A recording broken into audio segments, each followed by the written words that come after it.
Okay,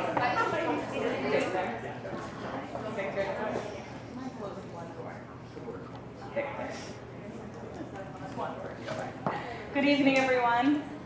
Welcome. My name is Michlalah. I'm a rabbi and co-founder here at the Altneu synagogue. If you are a member here, welcome back to your home. If this is the first time you're here, welcome. We hope you come again. We love having new people here. We love meeting you. Jews from all over the world, we're so grateful. And tonight we have another installment of what we call the Altneu Forum. Welcome, come on in. And this is a lecture series where we are very modestly bringing in the best and brightest of the Torah community, intellectuals sharing their ideas, book launches. We had one incredible book launch last week with Kelsey Osgood and Stephanie Butnick about religious conversion for women. And tonight we are going to be, of course, discussing the history of the SHIDDUCH crisis, quote unquote. And to walk us through this is Dr. Leslie Ginsparg Klein. And I must confess that Leslie is an old friend of mine. We actually met when she was a source for me for a story about 9 years ago, a story that I wrote for Hamodia, if you know that newspaper. And Leslie is currently a dean at Wits down in Baltimore, and she's an incoming chief academic officer and dean at the Gratz College. She has a Ph.D. from NYU in Jewish history, in which she studied the history of Orthodox Jewish women's education, and specifically the history of Sarah Schneer, the founder of the Bais Yaakov movement. If you know of a little girl, you have a daughter, you have a niece, a granddaughter, I highly recommend that you buy Leslie's children's book about the history of Sarah Schneer for her. Maya Amalia loves it, and I'm sure you're as well. And I'm so excited to learn from you. Leslie is such a treat, and you're very lucky to be here tonight. So with no further ado. Thank you so much, Avital. It is really a pleasure to be here. So I am married today because of a doctoral dissertation deadline and an extra hockey ticket. This is me and my husband, Chaim. We never should have been set up. We're actually pretty terrible on paper. We have very different backgrounds, different views on education, and we are 5 years apart in the wrong direction. When we met, I was 32 and he was 27. And if not for the deadline and the hockey ticket, we might never have met. Let me set the stage for you. It's 2008. I'm living crosstown on the Upper West Side, back when the Upper West Side was the cool place to be. And obviously things have changed. And he was living in St. Louis. And it was coming up on the holiday of Sukkot, and I had to turn in the final version of my dissertation 2 weeks after Sukkot ended. Now, I'm the youngest in my family, and by 2008, all of my siblings had been married for at least a decade. And every Sukkot, I went with my parents to visit one of those families. My parents could spend time with the grandchildren, et cetera, et cetera. But coming up on this deadline, I said to my parents, look, I really can't go on vacation right now. I can't afford to take the time off. Would it be absolutely terrible if you stayed home in Chicago, that's where I grew up, if you stayed home in Chicago and made Sukkot this year and didn't go away? And my parents, especially my mother, who the brunt of the work fell on, wonderful woman that she is, agreed. And so it is Sukkot, and I am in Chicago, hunkered in a room, working on my dissertation. Then I get a call from my really good friend who lives in St. Louis. Would I want to come and visit her for part of the holiday? Now, the answer to that question was an emphatic yes. I haven't seen her in ages. I would love to go visit her. But tell me exactly, how does that conversation go? Hey, Mom, I know that you stayed home and you have been cooking, stuck in the kitchen for days because I needed you to be home. Would you mind if I take off and go to another city? So that's not going to work. So I said to my friend, hey, I'd love to come, but no can do. And I went back to working on my dissertation. First days of the holiday pass, and maybe a half an hour after Havdalah on the first days, I get a call from my friend. Get on the train. You're coming to St. Louis. You are going on a date. And I'm like, what are you talking about? Well, they had this guy that they're friends with, single man who lived in St. Louis, from St. Louis, and they had him for a meal on the first days. And sitting around, obviously, they tried to set him up. So he said that he had 4 criteria that he was looking for in a wife. I met 0 of those criteria. So they said, you know what, you should go out with Leslie. And this was true. He had 2 tickets to a hockey game, and he didn't have anyone to go with. And they said to him, look, she's coming to St. Louis anyway to visit us, and you have the extra ticket, you have no one to go with, why don't you just take her to the hockey game? So he said, okay. And they call me with kind of like, come visit, you're going to this hockey game with this guy. And I'm thinking like, okay, this is crazy. But I do kind of, I've actually never been to a professional hockey game. I kind of actually would want to go. But the thing is, I don't want to go see the St. Louis Blues. I want to go to a Chicago Blackhawks game. So I said to my friend, I'll tell you what. If the Blues are playing the Blackhawks, I'll come. Put me on hold, check the schedule, come back. The Blues are playing the Blackhawks. So the next day, I'm on a train to St. Louis. And if you're worried about my mother, all I had to say to her was the word date, and she had pushed out a red carpet and had 2 lines of sentries blowing trumpets, heralding me off. And the rest is history. But in the 10 plus years and 100 plus first dates before that fateful hockey game, I had a lot of experience in dating and firsthand experience in what is often called the SHIDDUCH crisis. And what I have found, does this work? I feel like this just cut out. It's good? Okay. And what I have found is that the SHIDDUCH crisis isn't all that new. And what I want to do today is talk about shidduchim, about dating and marriages, over the past 400 years, and see, looking at that, what we can learn about our community today. Now, let me start off by saying we're not going to solve the SHIDDUCH crisis today, and we're not even going to touch on all of the issues. But I do want to take this opportunity to look at the past and see what we can learn about our community today. So our first narrator is Glickl of Hamelin.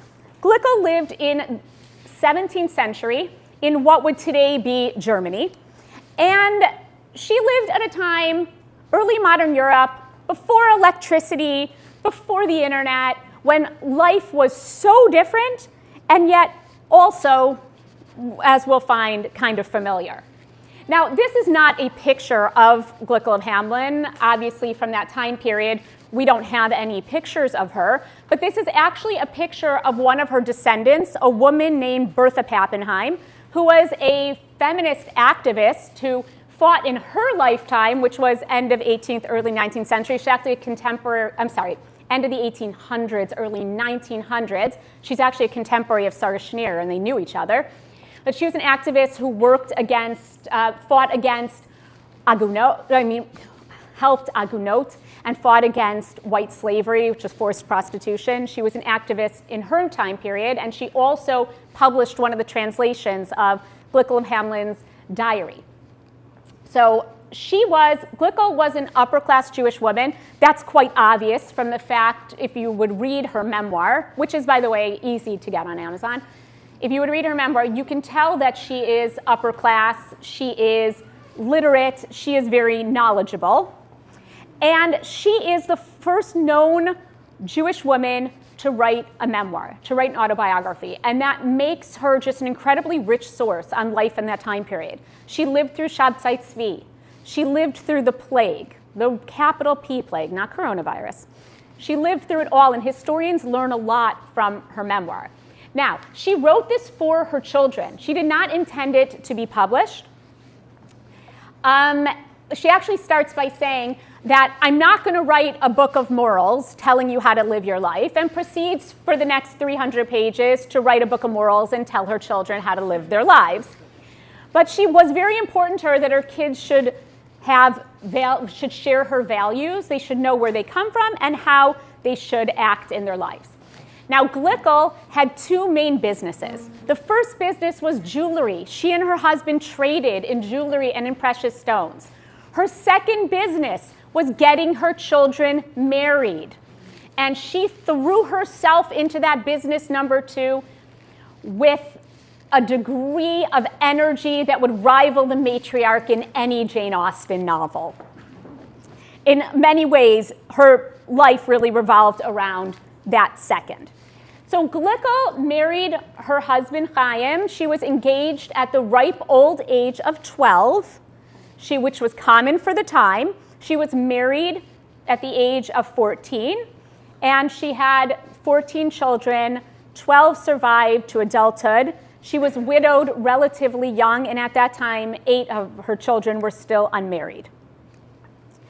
So let's look at the marriage of Glickl's oldest daughter, Tzipora. Oh, sorry, forget it, before we get to that. Glickl, when she introduces someone, tends to introduce them with their net worth. In those days, she's writing now about her childhood. In those days, we were hardly 40 families all told. No one was very rich, but everyone earned an honest living. Chaim first was the richest among us, with a fortune of 10,000 Reichsdollars. Then came my father, a blessed memory, with 8,000. Others followed with 6,000, and a few more with 2. But great love and a close community spirit reigned among them. And in general, they all enjoyed a better life than the richest man today. If a man were worth only 500 Reichsdollars, he could well be satisfied, and everyone was happier with whatever he had than nowadays, when even the rich can never get enough. It's kind of a familiar sentiment of every generation kind of saying about the next generation, they're entitled, they're spoiled. It's kind of that familiar sentiment that today's kids have much higher expectations. And that was no different in Glickl's time. There is definitely a lot about money. Glickl knows every person's net worth. Typically, she'll introduce a person with their net worth. Eliyahu Balin, a man worth 30,000 Reichsdollars. Abraham Cantor of Hildesheim, 10,000. She also knows what everyone's dowry was worth, and generally a person's righteousness and a person's net worth tend to be pretty closely connected. So why is she so focused on money? Reading her memoir, and I've taught it many times, and my students always feel it's like a little bit distasteful, the way she just kind of introduces everybody by how much money they have. But money in her time period was the only thing that could bring stability. They were living in these towns in Germany on a contractual basis. So they're at the mercy of whoever is the lord of that town. And if he decides the next day, out with all the Jews could be expelled. So the only thing that could give you security in life was money, because money could allow you to bribe yourself to live in a city. And money could give you permission to run a business.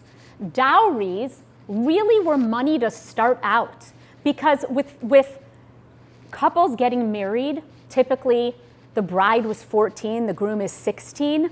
Money was really a provision for the future. It was something for this couple to get started and build their lives. So now let's look at her oldest daughter. Oh, that just went the wrong way. I will get the hang of this. This is excellent technology, by the way, and thank you to the staff who spent a lot of time getting it right. Okay, our business prospered, and Tzipora, my eldest child, was now a girl of almost 12. Okay, she's 11, chick-chock, let's get going.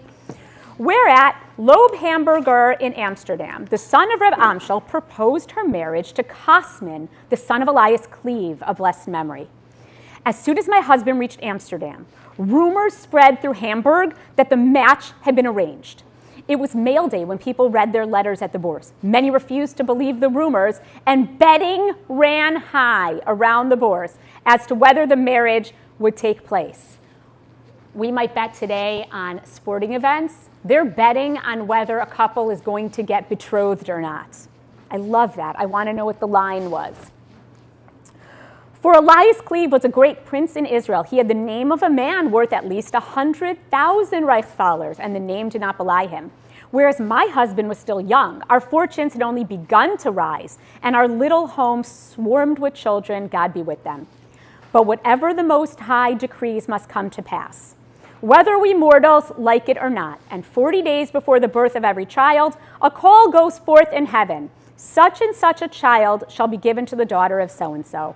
Well, my blessed husband concluded the match with the rich Elias Cleve and settled on our daughter a dowry of 2,200 Reichsdollars in Dutch money. They fixed the wedding for a year and a half later in Cleves. My husband likewise undertook to contribute 100 Reichsdollars towards the wedding expenses. So Flap was alive and well in early modern Europe. Let me ask you something. From this whole conversation of marriage, what's missing? What's never discussed once? Love. There is absolutely nothing here about love. Marriage is a business arrangement.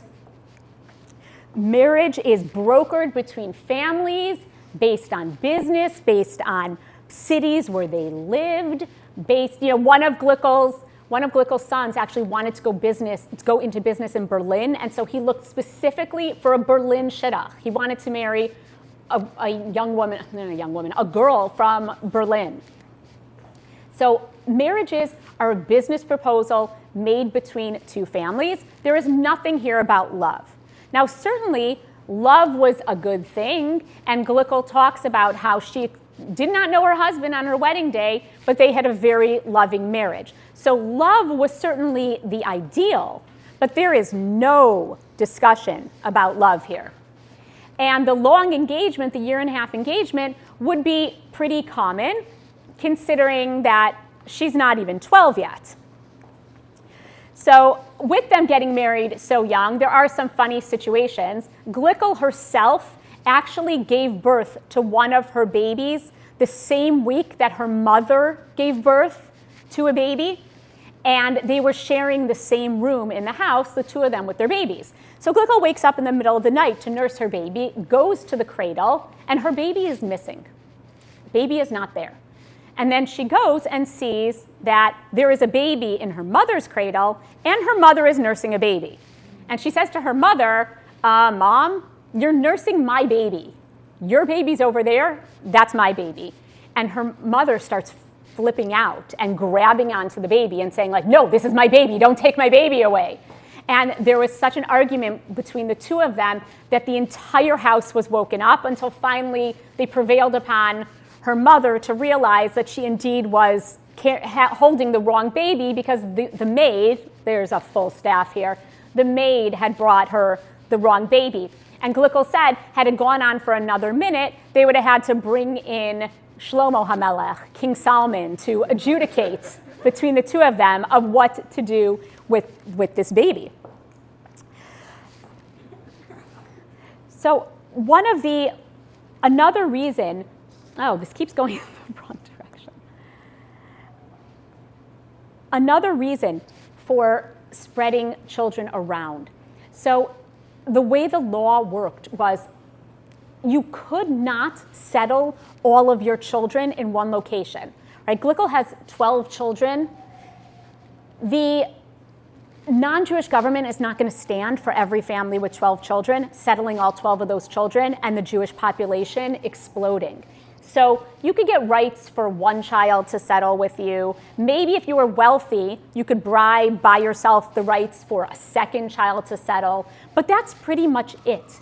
Beyond that point, you're going to have to find somewhere else for your children to live. And that also very much goes into these marriage arrangements of what city are they now going to be living in. Tzipora settles in Amsterdam, and that's where she then is going to be living. Now, this is an advantage, of course, to Glickel's family because they're in the business of trade. And what do they now have in Amsterdam? They have a branch of the business. And there is that concept of a Jew in every port, that part of the reason that Jews were so successful in business in this time period is because there were Jews in all of these cities, and they're somehow connected and related, and that created these really lucrative business networks. So I want to throw something out and looking at the community today. We understand, I think, to some extent now, the focus on money in that time period, why money was so important in the dating game. But the question that we should be asking ourselves is, why is money still so important in the dating game? We don't need money for safety and security in the same way, yet in our community, oftentimes people will decide whether or not to date someone based on how much money they make or how much money their family has. We hear the word dowry and we would bristle. Marriage as a business arrangement, how old-fashioned. But in many ways, our community still does the same thing today. Money still gets in the way of people meeting and people marrying. So moving back to Glickel's time period, you can imagine that with marriage being a business arrangement, they would do some serious checking before agreeing to a match. Once that betrothal is signed, it's a done deal. So before they're going to sign, they're going to definitely look into the potential spouse to see and make sure that they are someone that they want their child to marry. But even with all of the checking out, sometimes things can go very awry, as they did with Glickel's daughter, Esther. Sometime later, my husband found himself in Amsterdam. There, he received a proposal for the marriage of our daughter with Moses Krumbach, the son of the rich Abraham Krumbach of Metz. But he had to decide all too quickly. And not till after the betrothal could he write me what was done. Before my husband wrote me that my daughter Esther was betrothed, I had received letters from several hands warning me not to conclude the match, for the lad had many, many failings. And then came my husband's letter telling me that the betrothal was signed. Meanwhile, my husband received a letter from a good friend who wrote him that he heard the match was on foot and urged him not to enter into it, at least not without first having a look at the young man. For the young man seemed to have every possible defect, and we had nothing to suggest to each other, for the match was signed. So Glickel and her husband find themselves in a very difficult situation where they have signed a betrothal for their daughter, again, 12, and after start getting all these letters and hearing all of these rumors about the groom, all of these terrible things about him. So what they decide to do is Glickel writes a letter to the mother-in-law, okay, the groom's mother, and says to her, so as you know, the custom is, and this is very helpful because this tells us what the custom was, the custom is after a betrothal for the groom's family to send the groom to the bride's town to have a betrothal feast. And obviously, we want you to send your son. But we've gotten all these letters. Now, of course, all these letters must be lies. They're total lies. But if they're true, so then don't send your son, because we would never want to do that to our daughter. So this woman gets the letter, and I'm sure you can imagine how she read it.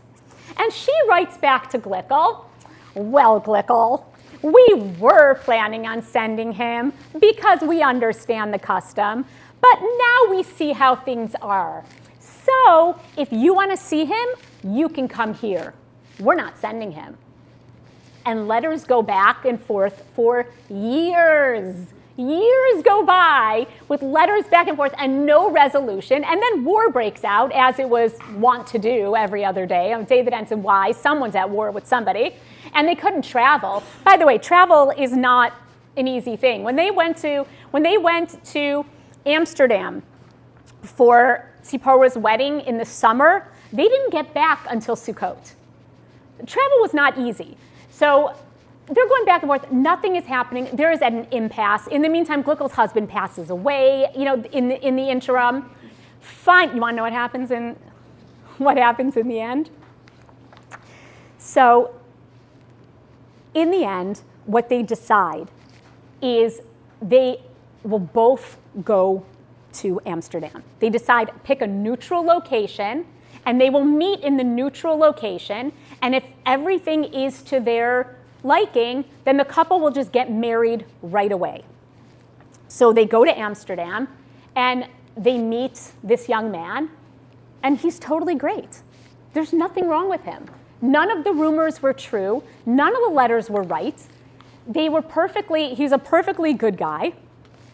And what she writes is, I was mighty happy, talked with him for a long space, and in every respect he pleased me. I found not one of the defects people had laid to his account. We remained together 2 or 3 hours, and I thanked God from my heart and was mighty content. While we were in Amsterdam, my son and I did business every day in precious stones. Obviously, there's no vacation here. We're in Amsterdam, we're doing some business. And it's a good thing that they did business because they needed money, because guess what happened? You're going to totally understand this. While we had planned on only 30 or 40 guests, this is for the wedding, over 400 attended. You know how that can happen. You start with 30, 40, you end up with 400. So magnificent a wedding had not been seen in Amsterdam these 100 years. It cost us, too, more than 400 Reichsdollars. If you haven't read this, you have to read Glickel. She's so funny. She's just so funny. Anyway, so you can see, check all you want. Sometimes it just doesn't go the way you were expecting. And people have gotten even more and more intense about checking out people before they'll go out on a first date. But you can do all the checking you want, and if you're not asking the right people and you're not asking the right questions, it's useless and it's counterproductive because people don't know what they're talking about. You know, there's nothing wrong. I know when I get calls about someone, I want to be helpful. So I'll think of anything I could possibly know about this person. But the bottom line is if I really don't know the person I'm being asked about, the best thing I can say is, I don't know. I would love to answer this, but I'd really be guessing, and I don't know. I can tell you when I was dating that someone called a random person in Chicago to ask about me, and that person, who I had never met in my life, said, oh, Leslie Ginsparg? Oh yeah, I don't think she's going to cover her hair. I don't know why, why would you answer anything about me or my religious observance? You don't know me. You don't know me at all. And I also think it's important for people to remember that they don't need to offer information that they weren't asked about. If someone calls you to ask about someone's personality, you don't have to offer information about their finances that they didn't ask for, especially when you don't really know what you're going based on rumors or answering questions that are totally subjective. I was talking to my friend about this speech, and she said, please, you must tell this story. So my friend is a Gioret, a convert to Judaism. She actually really kind of more feels like a Balat Tshuva because she grew up thinking she was Jewish, and in the process of becoming religious, discovered there was a conversion down the line that wasn't kosher, and she had to convert again. When she was dating her husband, a family friend from her hometown took it upon themselves to call her boyfriend and tell him, did you know she's a convert? And he, responded, yes, he did know. And she's still angry about this until today. Why are they taking upon themselves to share that? That was none of their business.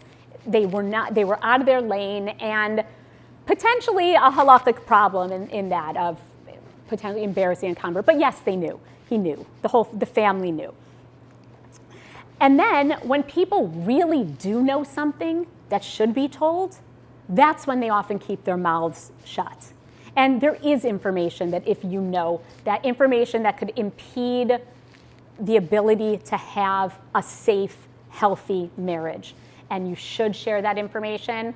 So that's the time to get guidance from somebody who is an expert in these areas and can really give you sound advice on who to tell and what to tell. not to mention that when people make calls, they're often asking the wrong questions.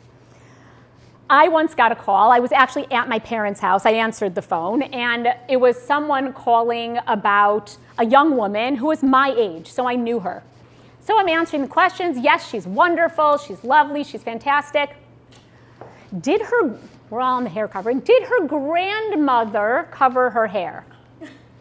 Like, are you kidding me? Does she have any non-religious relatives? And you mean like cousins? Doesn't everybody have non-religious cousins? What kind of, I don't understand. They're asking all these questions, and I said, you know what? Hold on a second. You're asking generations back. You know, my mother is old Chicago. She's known the family for generations. Let me put my mom on the phone. And then I pass the phone to my mom, and I pop some popcorn, and I pull up a chair, because this is going to be fun. And they start asking me, one question's crazier than the next. And finally, my mother says, you know, I have to tell you, I'm not sure that this is really a good match, because they're really nice, normal people, and I think you're crazy. I once got a call from my community rebbitzin saying, oh, you know, Leslie, I just want you to know I got a call about you, and you should, this is the young man who called, and you should not go out with him. And I was really taken aback. Like, that's never happened before. Why shouldn't I go out with him? It's just like, oh, yeah, you know, I thought it was really strange. He only asked me 2 questions about you. Is she fat? Is her mother fat? That's not for you. And thank you very much. This will be, you know, hang up. Yeah, this is going to be a no for me. We're done here. Even that was years ago, but you know, I'm the dean of a college, and one of my coworkers got a call about a shidduch for one of our students, and all of the questions were about the young woman's father. And then, thank you so much for your time, and my coworker says, oh, wait, just hold off 1 minute. I think there's a really important question you forgot to ask me. And they were like, oh, what? What is the young woman like? You have asked me nothing about her. But that's often what is happening today. And you know, when you think about Eliezer, right? And when he was asked to pick a bride for Yitzchak, he really did something kind of inappropriate in saying the young woman who brings water, that offers my camels water, that will be the right person. But God rewards him with the right person. And in part, that's because what was he looking for? He was looking for a character trait. He was looking for someone who exhibited positive character traits, good midot, who had the midah of chesed. And that is kind of a model of what you should actually, the kinds of questions you should be asking. Does this person have the character traits that will make them a good spouse, a good parent, please God? You know, those are the questions to be asking. I'm going to do one more source from Glickle. And this is Glickle writing on the day about the day that her husband died. Her husband was very ill. We worried along in this way until past midnight, and still he grew no better. I begged him in heaven's name to let us call a doctor in attendance, whereat he said, I would rather die than let the world know of it. I stood before him and wept and screamed, what talk is this, I said. Why shouldn't people know? It has come through no shame or sin. But my talk proved of no avail. He clung to his foolish fancy that it might do his children harm, that people would say that the weakness was in the blood. For he never thought of anything else than his children. Stigma. We all know this issue of stigma. And that is the same fear of stigma we have today. And it leads to secrecy that's unhealthy and leads families to not deal with issues that need to get dealt with. It damages relationships. So let's cross the Atlantic to colonial America. The Jewish community in America is dated to September 1654, when 23 Jews from Recife, Brazil, came to America. They had been living in Brazil, and then Portugal took over that colony. And with them, they brought the Inquisition.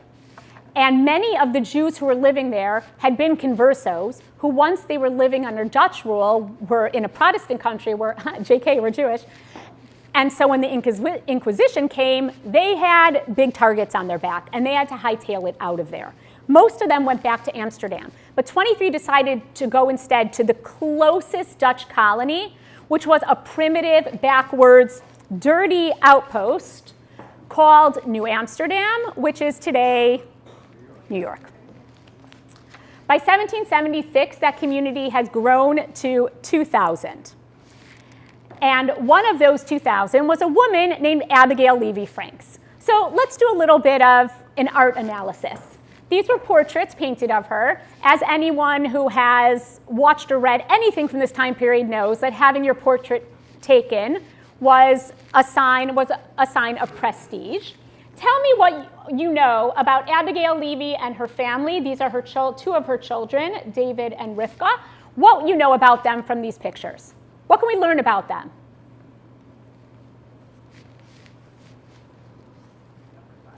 What? Upper class. Obviously wealthy. They wouldn't have their portraits painted if they weren't. If you look at her hands, that was a very big thing at the time, that your hands should look genteel. That's why I never do the dishes, so that I can also have my portrait taken and my hands can look genteel. Right? So because that showed that you didn't do hard work. What else? What's here, what's not here? The partner. Is there wealth? Wealth? Well, I was wondering if the wealth is in cloth by any chance, because of the way she's just like lying on this brocade, and the way her daughter has this very rich dress, and I presume, Right. you know, those are red is known to be inexpensive. High fashion, regal, high fashion. Is there anything Jewish here at all? No, absolutely nothing. If you didn't know about Abigail Levy Franks, other than these, you wouldn't know anything about it. But we do happen to know a lot about her because she was a prolific letter writer, and her letters have survived. And the letters that mostly survived were her letters that she sent to her son Naphtali, who she called Hertzi, like play on Hertz, Naphtali. And she had sent him to live in London with her brother in the hopes that he would find his fortune there and that he would marry Jewish. She was clearly religious. They were very involved in Shearith Israel, Spanish-Portuguese synagogue, still around there. And her children went to the school. She actually told her son Naphtali not to eat anything but bread and butter in her brother's house because she didn't trust her sister-in-law's kashrut. And remember that sending a child away was not sending a kid to Israel for the year. That was the last time she saw him. She never met her daughter-in-law. She never met her grandchildren. But we know from her high society. She was very involved in non-Jewish society. She hung out at the governor's mansion all the time. But when she doesn't really mention much Jewish in her letters, and when she does mention the Jewish community of New York, she kind of expresses disdain. She wrote that she doesn't socialize with the other Jewish women in New York, saying, "I don't often see any of our ladies but at synagogue, for they are a stupid set of people." Which is why historians are fascinated about the reaction to the event in her life that most tortured her. She should have gone to the Altneu. In September of 1742, Phyla Franks, her beloved daughter, intermarried. And of her 3 children that remained in the US, 2 intermarried and 1 didn't marry at all. She married Oliver Delancey.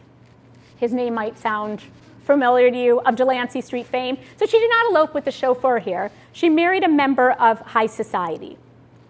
But Abigail, this woman who seemed to never really write so much about Judaism, is absolutely devastated.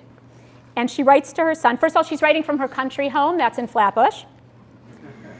"I am now retired from town," that would be here, "and would from myself, from the severe affliction I am under the conduct of that unhappy girl.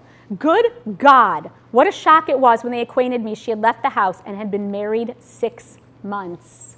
She had been secretly married for 6 months. It was what I never could have imagined, especially after what I heard her so often say, that no consideration in life should ever induce her to disoblige such good parents. I had heard the report of her going to be married to Oliver Delancey, But as such reports had often been of either of your sisters, I gave no heed to it further than a general caution of her conduct, which has always been unblemished. And so is in the eyes of the Christian, who allow she has disobliged us, but has not in any way been dishonorable, being married to a man of worth and character. My spirits were for some time so depressed that it was a pain for me to speak or see anyone. And she goes on to say, I'm determined I never will see nor let any of your family go near her. Phyla is dead to her. She says she will never see her again, and she never does. She never sees or speaks to her daughter again. Now, why do you think Phyla had no real strong infrastructure? So they had their own shidduch crisis at the time, and it was a shidduch crisis of intermarriage. And, you know, a big issue was you might have Christian women. There are Christian women who might have converted for Jewish men. You would never have the opposite. You're not going to have a Jewish woman convert. But the issue was there were no rabbis to convert them. So they were writing, the community was writing to London, trying to see if maybe a Beit Din in London could convert people, because they had to do something about the wives of the men in Shul who were not Jewish. So colonial Jews, they struggled with how to square their Judaism in a very non-Jewish and a very welcoming world around them. They didn't suffer a lot of anti-Semitism or discrimination. They're accepted, loved, even married by their Christian neighbors.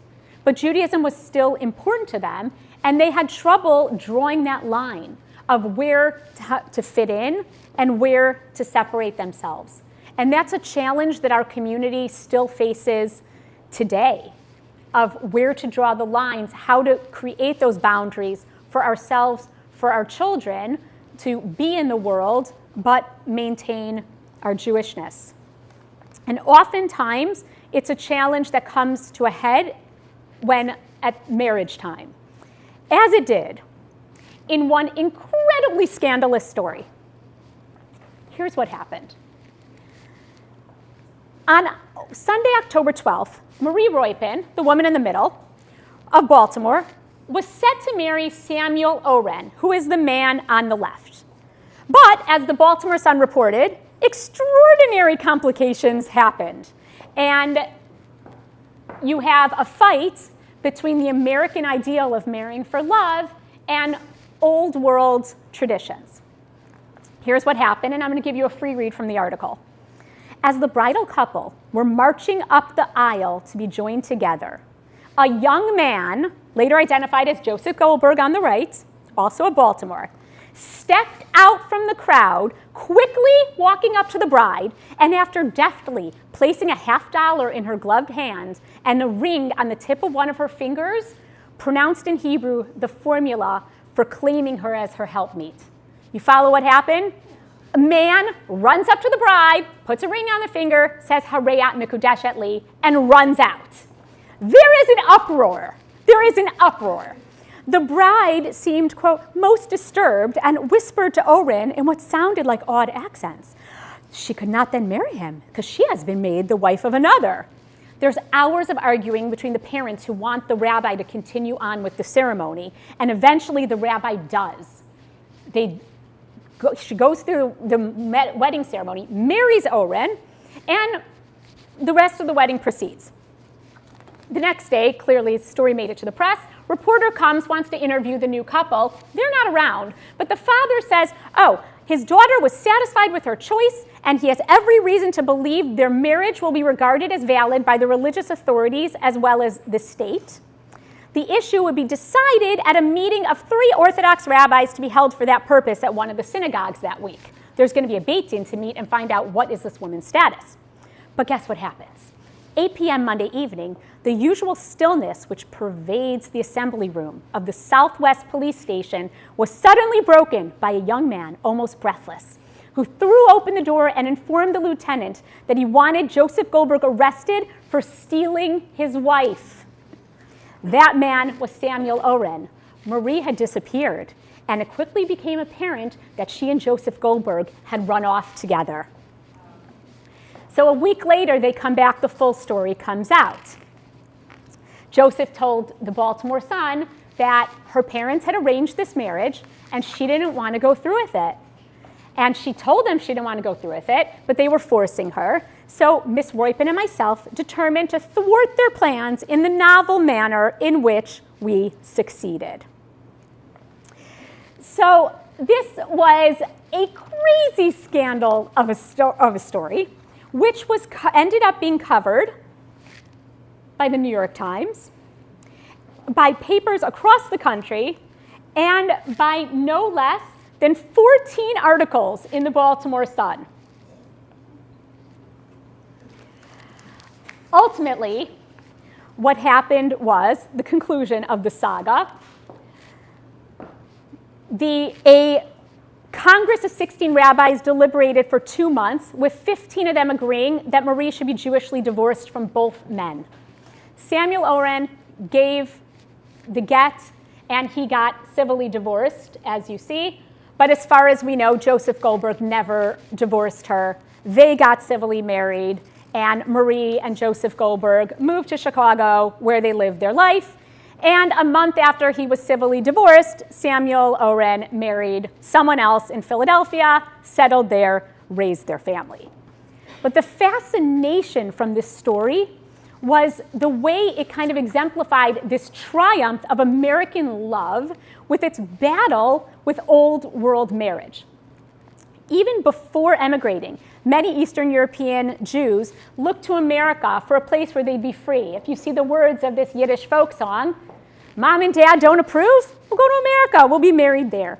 And once they arrived, they're quick to adopt American norms, but their parents weren't always so quick. And that's actually an issue that I see a lot in dating, where there's a conflict between the parents and the child, where the parents want their child to marry one type of person, and the child has a different idea. And I've seen that friction lead to the child being single for a long time because they're dating the wrong people, because their parents aren't getting who they are, and they're either gatekeeping or they're heavily involved and pressuring them.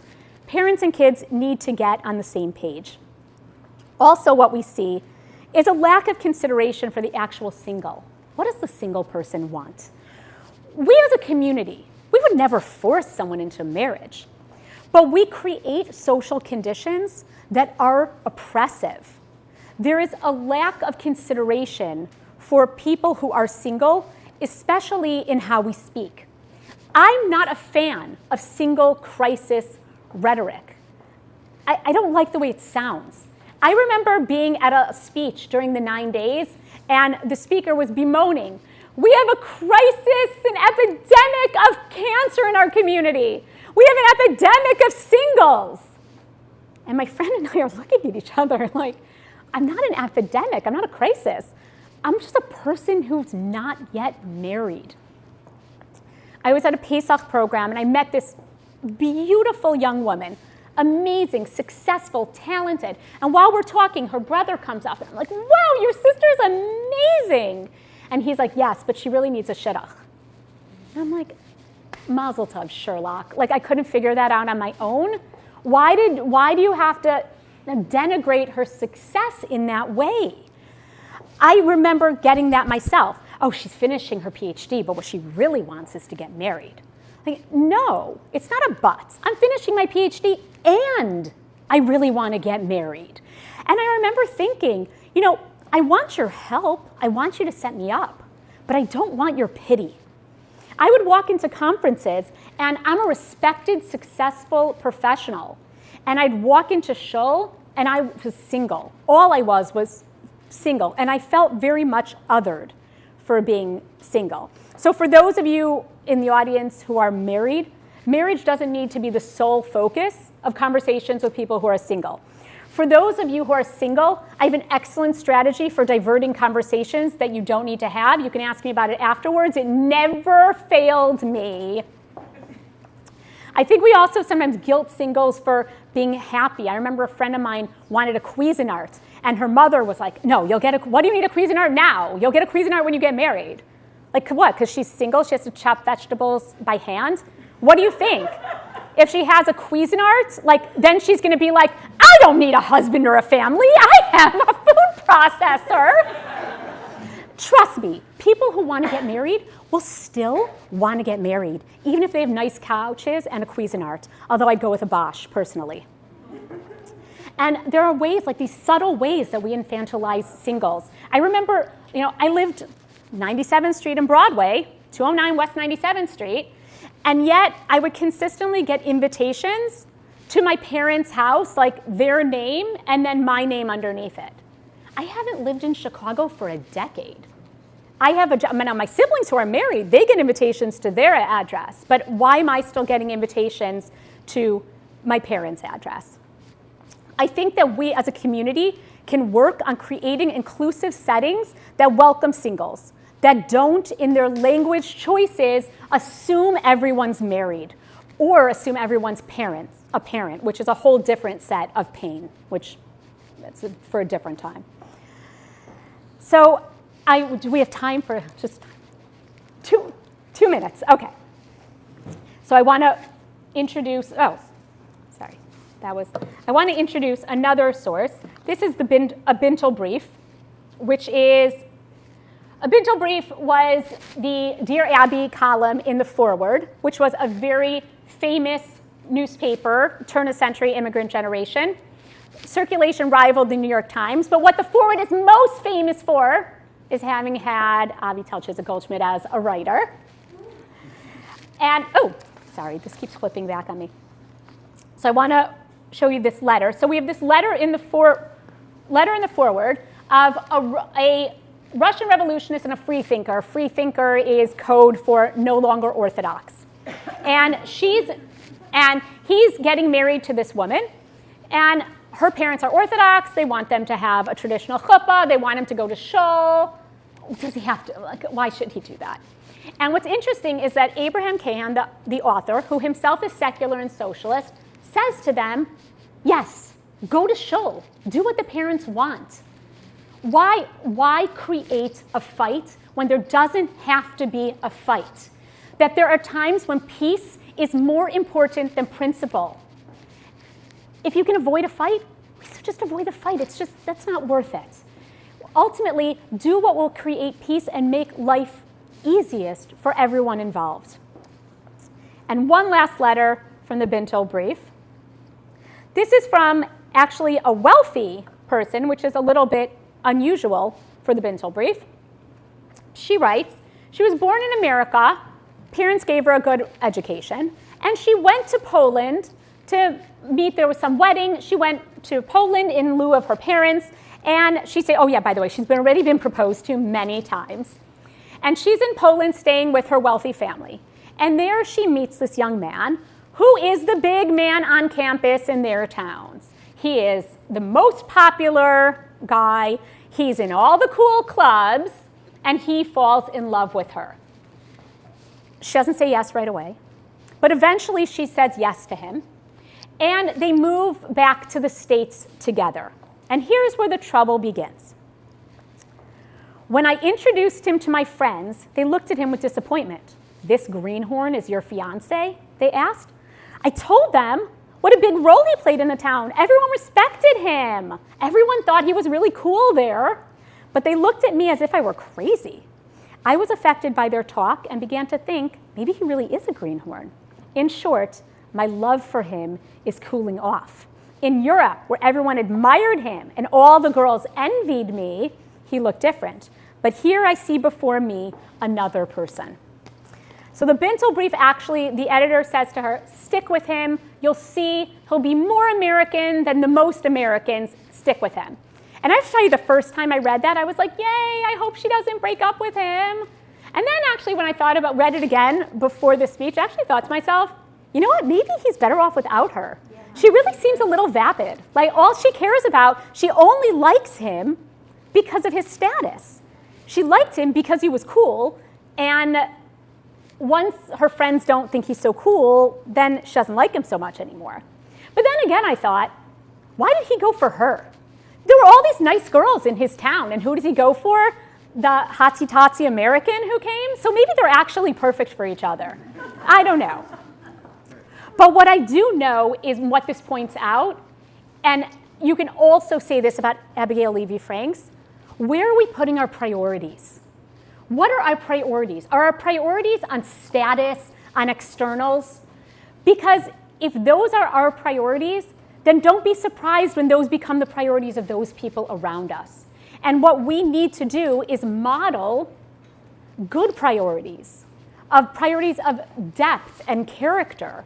We have to model those for our community, for our friends, for our family, and one day, please God, or those who already have, for our children. We have to model those priorities for our children so that when our children start dating, they're going to look for the things that are important because they get those messages from us. And they're getting so many messages from social media that we really need to step it up and strongly give the message of what is important. Not the external things, not whatever's trendy. And that's okay, you can still have Aviator Nation sweatshirts, I have one. But not that externals are the be all and end all in life. And ultimately, that's really the global message, that in looking at history, we have perspective, we have 20/20 hindsight, and we can sometimes see in the past what we don't see in our community and in our actions. And looking at history can help us pinpoint those problems. That's the magic of Jewish history. It's an incredible opportunity to learn from who came before us and utilize that understanding to build and improve our community today. So may we use that knowledge to build a supportive community for every member of our community. Thank you. Feel free. Snap a picture of this so you'll know where to find me on all various social medias. Are there any questions? Comments? Yes? What language was the memoir originally? Old Yiddish. Not even like today's contemporary Yiddish, like old Yiddish. Yeah. Thank you so much. You're welcome. I was wondering what your thoughts were on online dating in this kind of context that we're talking about. In terms of, like, would you say that we've seen that there's a difference between like the in-person kind of meeting that quote unquote like organically versus online? So I think it depends on the online site. When there's online sites with like the swipe right mentality, so I think that's problematic because that's really screaming for externals. But the great thing about online dating is the ability to meet people in other places that you wouldn't have otherwise been connected to. And do I think online dating can work? 100%. You can totally start out with online dating, but pretty early on, you should probably segue to beyond texting. And if that's not progressing, then that's a problem. And thankfully, we all have Zoom, and COVID taught us how to talk to people no matter where they are on the screen. So there's plenty of ways to graduate from the texting into a more real relationship.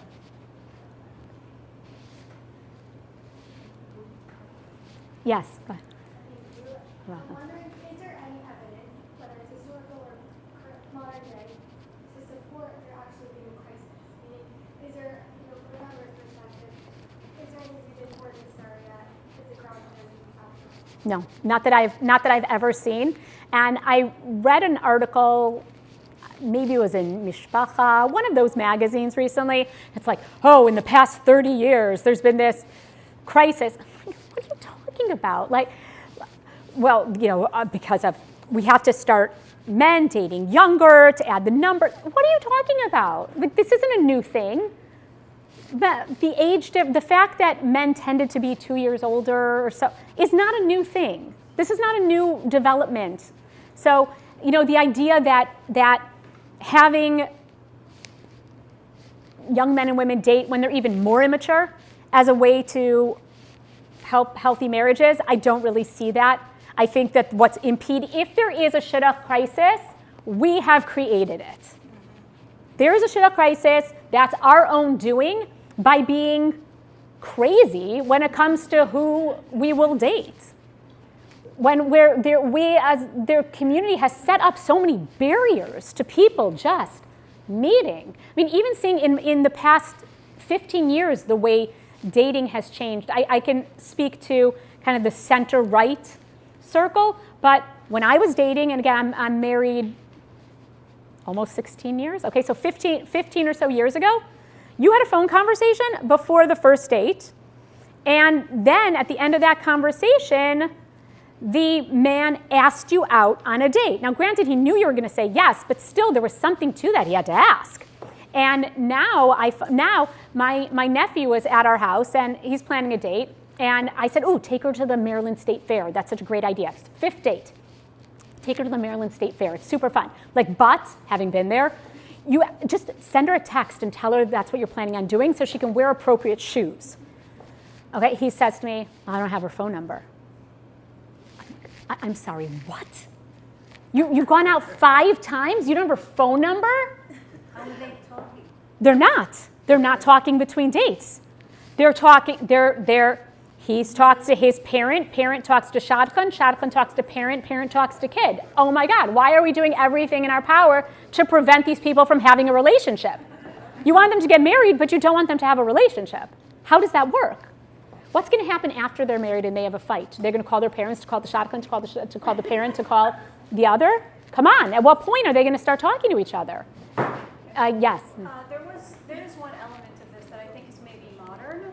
Yeah. And is also certainly not unique to our community, but I feel like a lot of the rhetoric about falling marriage rates has a lot to do with the gendered friction that doesn't really exist anymore, and the notion of women earning more and having a higher education and the men kind of staying where they were. And I was wondering interesting. if you think there's potentially this element in kind of mismatched expectations and assumptions especially in religious communities which have very strict gender ideals? It's an interesting thing though, because of the kollel structure in the more right-wing communities, it's completely accepted for the woman to be the primary breadwinner and the husband to be taking the kids to and from school. So I don't know. I'm not sure. I think there's probably a lot of things causing divorce, higher rates of divorce, including this kind of like disposable culture and the fact that people might have mental health issues that are going untreated.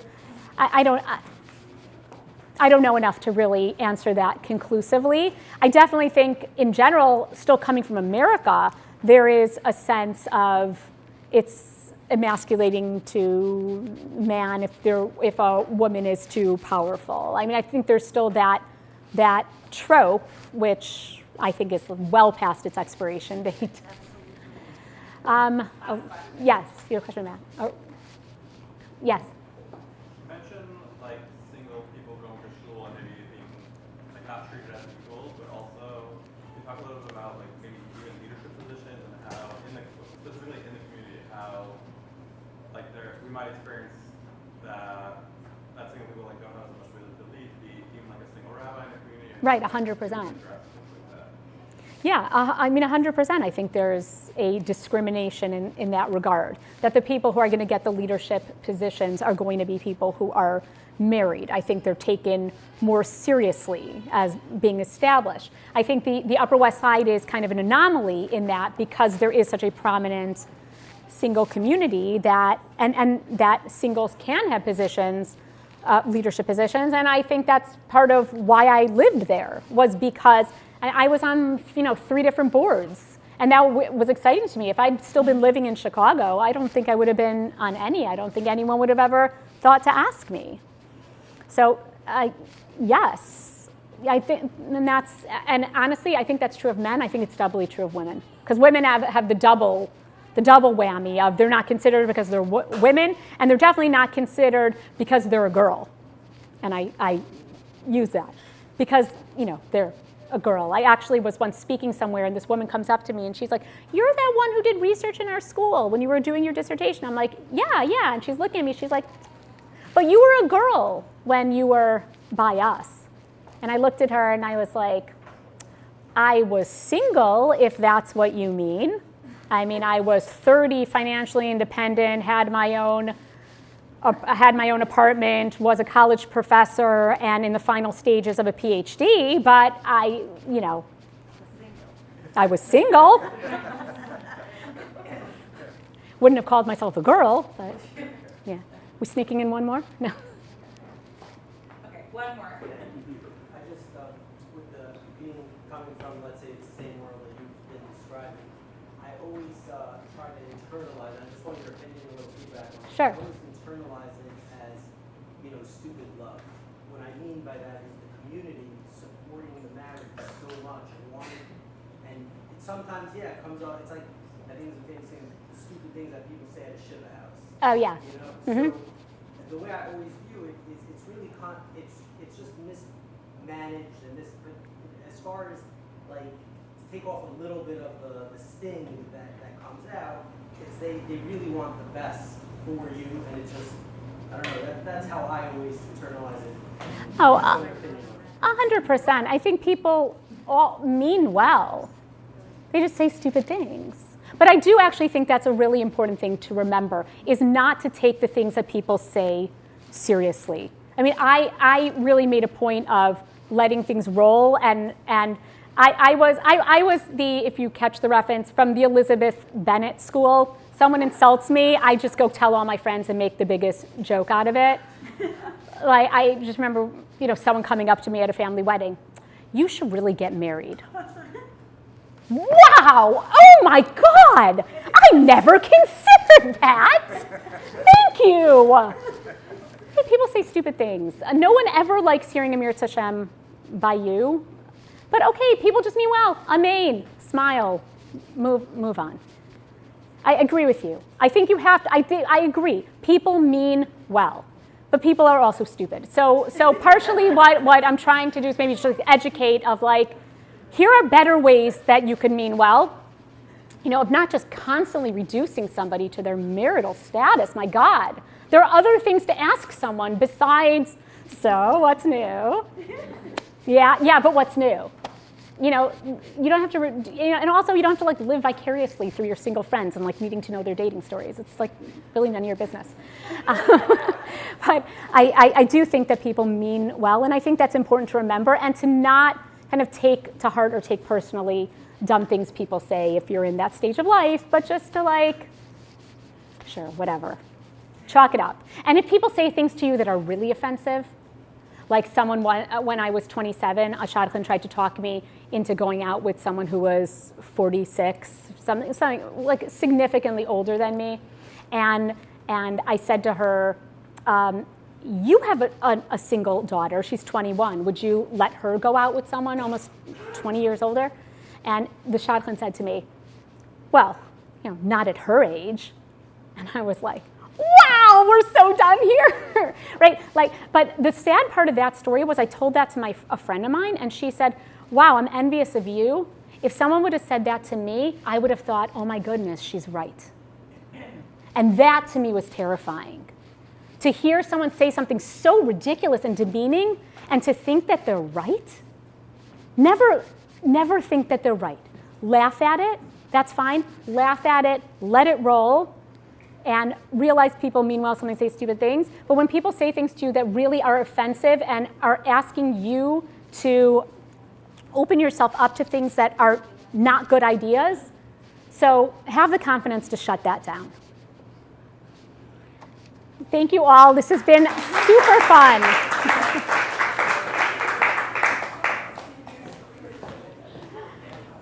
Thank you so much. Thank you, Leslie, for this fascinating conversation. Leslie will be here a little bit longer if you have questions personally, and obviously feel free to be in touch with her as well. Please get a glass of wine and some cheese before you go. First of all, it was amazing. I loved it.